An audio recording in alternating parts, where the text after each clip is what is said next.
আজকে দেখা যায় অনেক মানুষই আছে যারা সন্তানের জন্য, মেয়ের জন্য, বিবির জন্য পাগল হয়ে আছে। তারা মানে এটাই বোঝাইতে চাইতেছি যে তারা এদের জন্য এনি টাইম তারা কামের মধ্যে পড়ে থাকে, এনি টাইম তারা কাম করে। অথচ তারা বুঝতেছে না যে দুনিয়াতে এসে আমরা শুধু ছেলে এবং মেয়ের জন্য, স্ত্রীর জন্য পাগল হয়ে আছে, কিন্তু আমাদের নিজের কামটা বাকি রয়েছে। নিজের কাম বাকি রয়েছে সেটা কি? সেটা হলো আপনি আপনার স্ত্রী, আপনি আপনার বিবিকে, আপনি আপনার সন্তান, আপনি আপনার মেয়েকে নিয়ে বিজি আছেন, কিন্তু আপনি যেদিন এই দুনিয়া ছেড়ে যাবেন, এই দুনিয়া ছেড়ে যেদিন আপনি যাবেন, আপনাকে মানুষ তাড়াতাড়ি মাটি দেওয়ার জন্য পাগল হয়ে যাবে। যে ছেলের জন্য, যে মেয়ের জন্য, যে স্ত্রীর জন্য আপনি এত কষ্ট, এত মেহনত, এত পরিশ্রম করে আপনি ওদেরকে খাওয়াইলেন, তারাই আপনাকে মাটি দেওয়ার জন্য পাগল পারা হয়ে যাবে। আপনাকে কখন কবরের মধ্যে থিয়ে আসা যায়,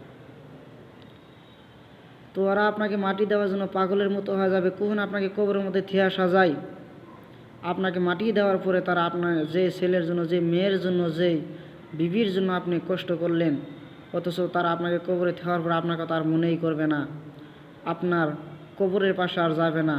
আপনি যে ছেলের জন্য এত কষ্ট করলেন, ওই ছেলেও আপনার কোনো দিন কবরের পাশে যায় কাঁদিবে না। আপনি যদি বিশ্বাস না করেন, আপনি চেক করে দেখতে পারেন।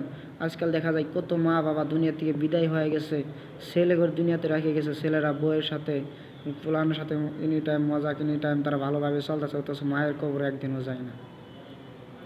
তো আমি এটাই বলতে চাই, মায়ের কবরে যারা যায় না, বাবার কবরে যে সন্তানের যায় না, তাদের একটাই কমই, তার হলো ইসলামের শিক্ষা তাদের ভিতরে নেই।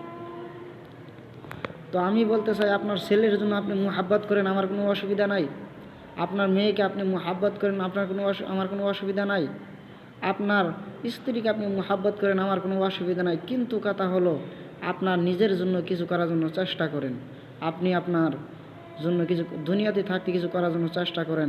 খালি মেয়ে, স্ত্রী, সন্তান বলে পাগল হলেই হবে না। নিজের জন্য দুনিয়ার মধ্যে আমল করেন, নিজে মানুষের সাথে ভালো ব্যবহার করেন, মানুষের সাথে কোনো সময় খারাপ ব্যবহার করবেন না।